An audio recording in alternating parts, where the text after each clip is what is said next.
Hey everyone, it's Daniel Anderson back to you with the 90-day Millionaire Challenge.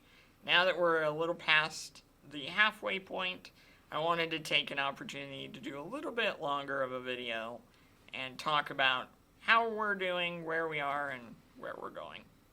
I have with me Josh Bernhard, the newest member of the Anderson Digital Solutions team, to chat about what brought him on and where we're going and the team that we hope to build in the future. So, how's it going, Josh? It's pretty good. Good. So, I just wanted to start off by asking, how are you feeling? And do you have any questions about what's going on so far? Now, I mean, we handle all the stuff that I need to know, personal basis. Now that I'm part of the team, but at least joining and spending more in-depth time with Daniel talking about the business and what exactly social media management is. It's definitely been a learning experience because I have about 15 years in experience running social media programs for nonprofits and for companies that I've worked for, and being fairly successful at it. But we never got into the in-depth, like the nuts and bolts of how, like strategy, of statistics, the numbers that drive decision making within social media. So it's been definitely interesting. To see how the sausage gets made. It's not just making content and throwing it on the internet like it may sound like at face value. Yeah. No, we're super excited to have you on the team. I know that it's been a learning experience for me as well because I have a lot of experience in media production and in research, but putting that research into action has been a really kind of eye-opening experience to see what people need and the ways that we can help them. It's one thing that I wanted to talk about is Josh kind of enters our team while a lot of people are asking where Callie and Taylor went. They are fine. They're healthy. They're happy.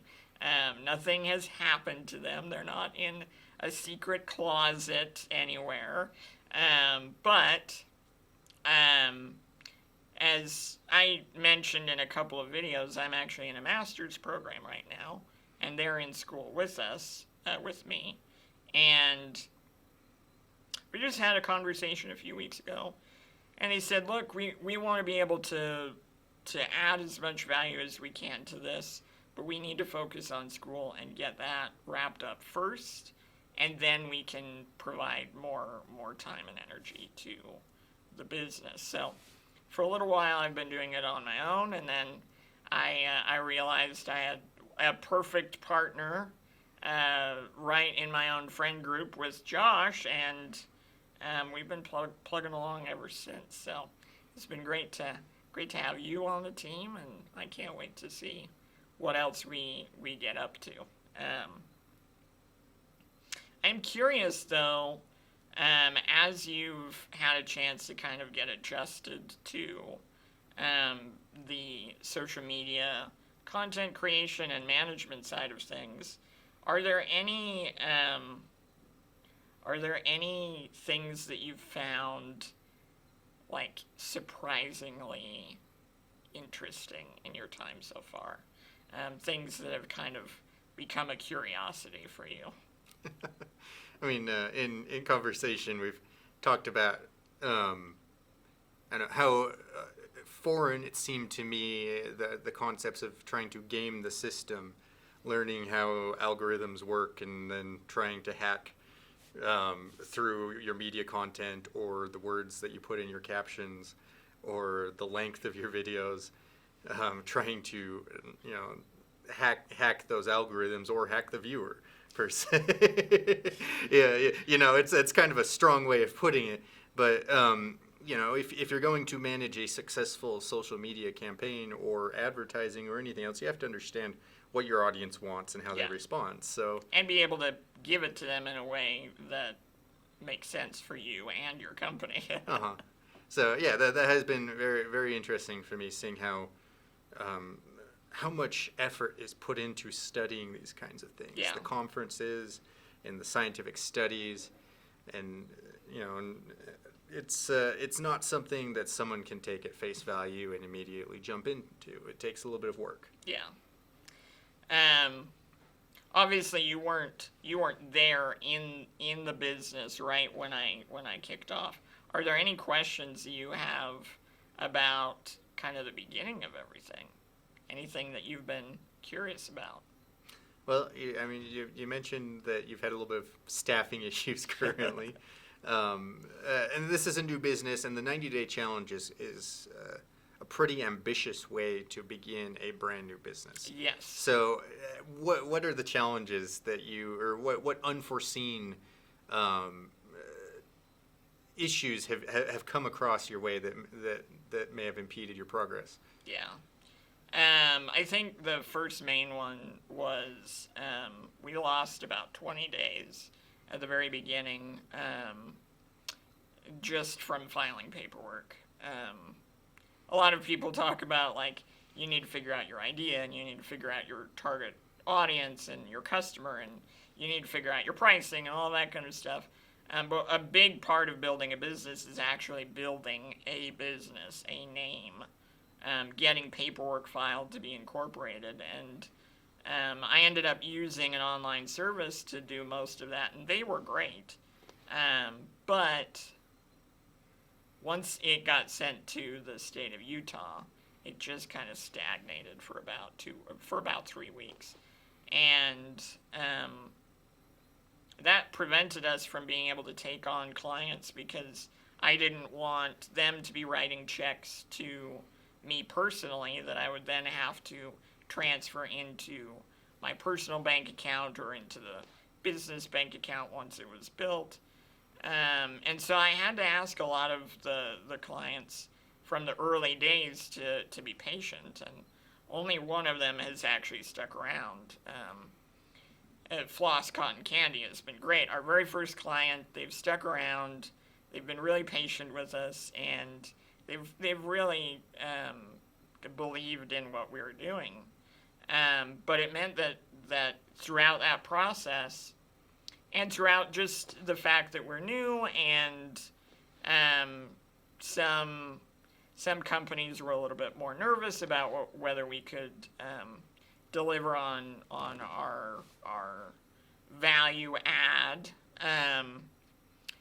We've had about 10 clients fall through while we're negotiating contracts, and so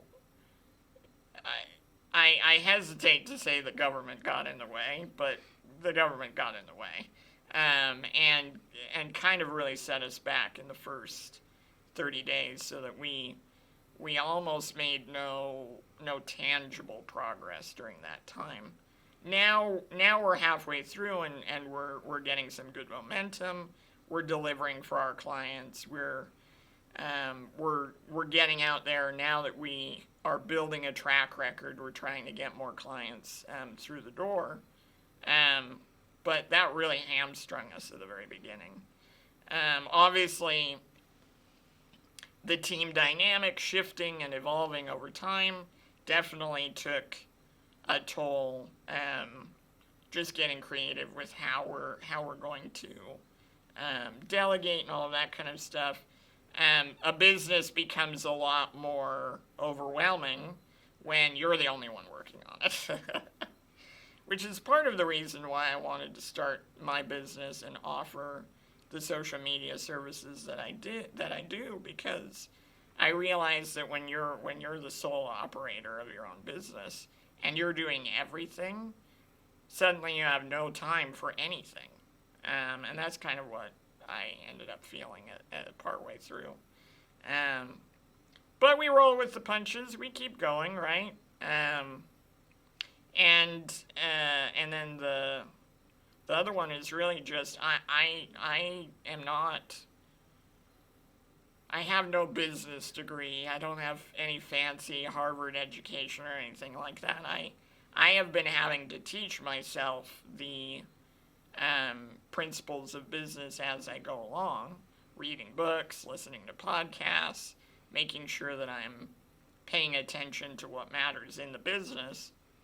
And that's taken a lot of time as well, because when you're teaching yourself and you're going to school and you're active in your community, suddenly your life becomes, a 40-hour work week for school and the job that you pay your bills with, and then community obligations, and you have to teach yourself business on top of all of that, and then you have to take time to actually run your business.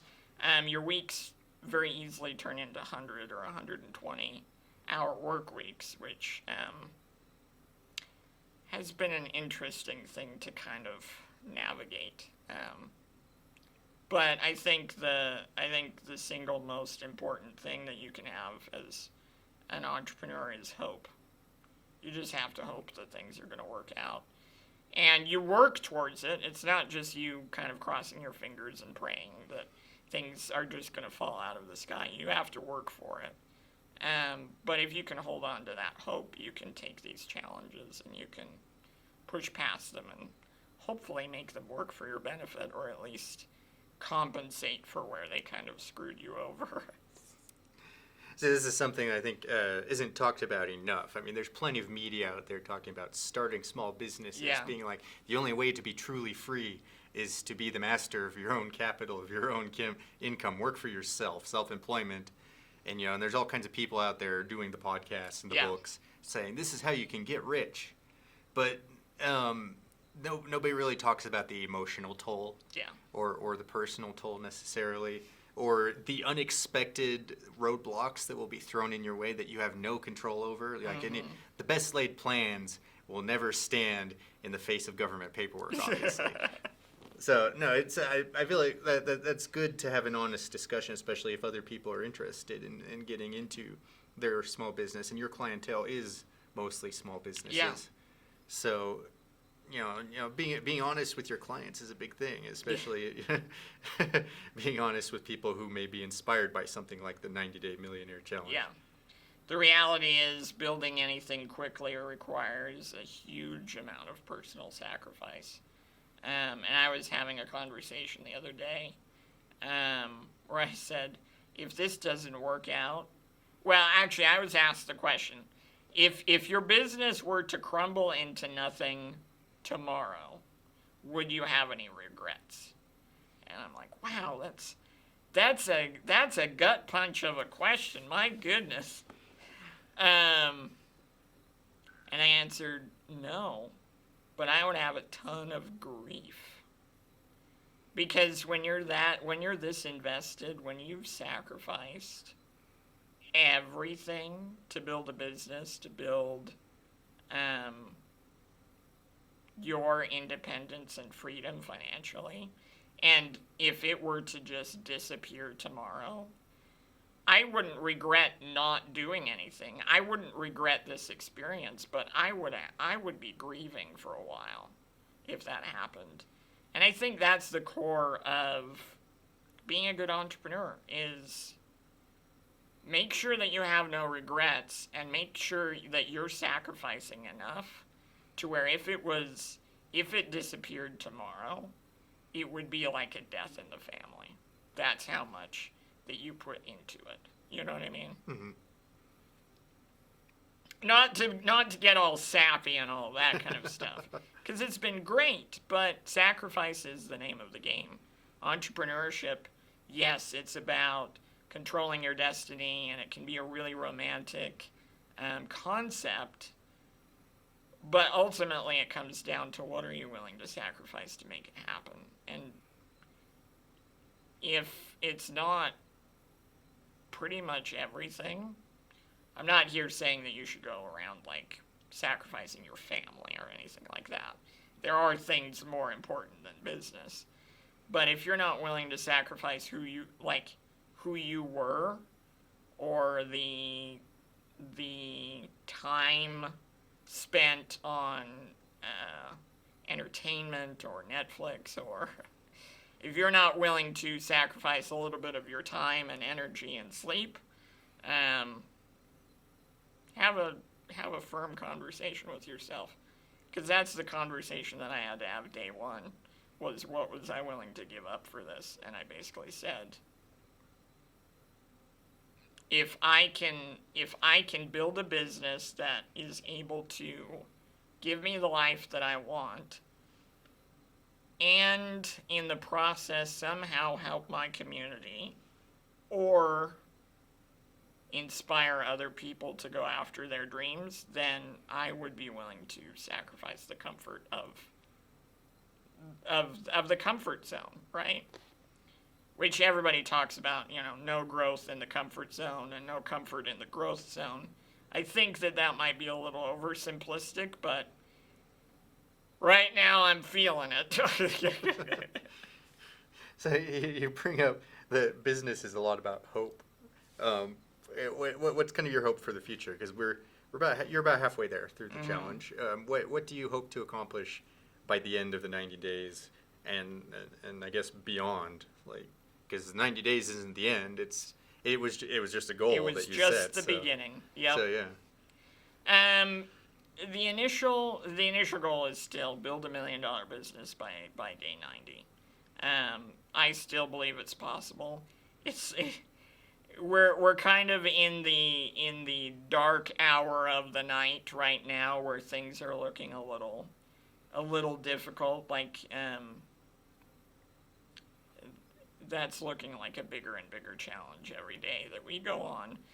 But that's still the goal. That's still what I'm working towards.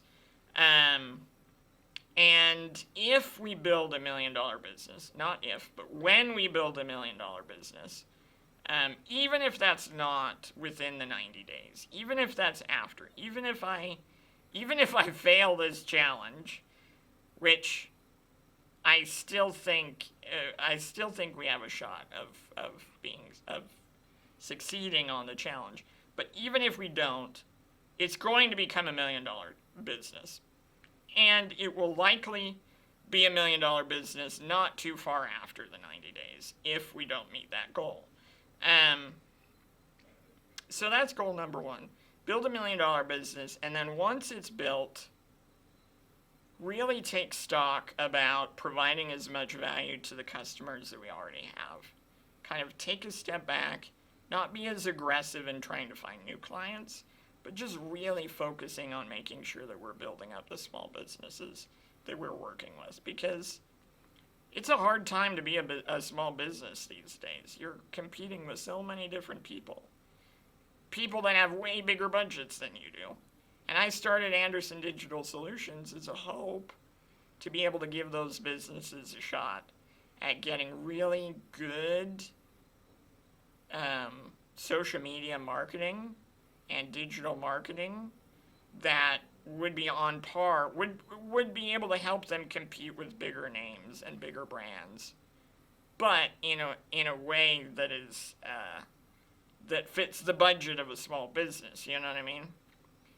So after that, it's really just about making our clients happy and making sure that we are offering the absolute best service that we can. But then after this next year, I think about this time next year, I'm going to try and expand outside of Utah. I would really like to be able to serve the communities in the Rocky Mountain area, but also nationwide. If we can go into a nationwide brand and a nationwide company, I think we could help a lot of small businesses that are out there in areas that aren't necessarily super marketing focused right now. I know that there are communities in Arizona and Colorado and Nevada that don't have a lot of options in terms of people that can help them with their marketing, but still need to build a presence online. So being able to build relationships in those communities and be able to build teams in those communities are really kind of the next big step that I would focus on. After that, it's really just helping other businesses grow. I would love to help other people take on their own 90-day millionaire challenge. I'm not saying that I want to become the new ice bucket challenge thing on social media, because it's a brutal challenge. But I think that there are people out there that have what it takes to commit to that kind of challenge, that just need a mentor to be able to show them through it. And I'm not an expert in business building by any means, but I would hope that by the end of this experiment we can say, we've learned a couple of things. We're hoping to see other people follow our shoes, so let's share with you what we learned and help you walk the same road. So that's the big goal.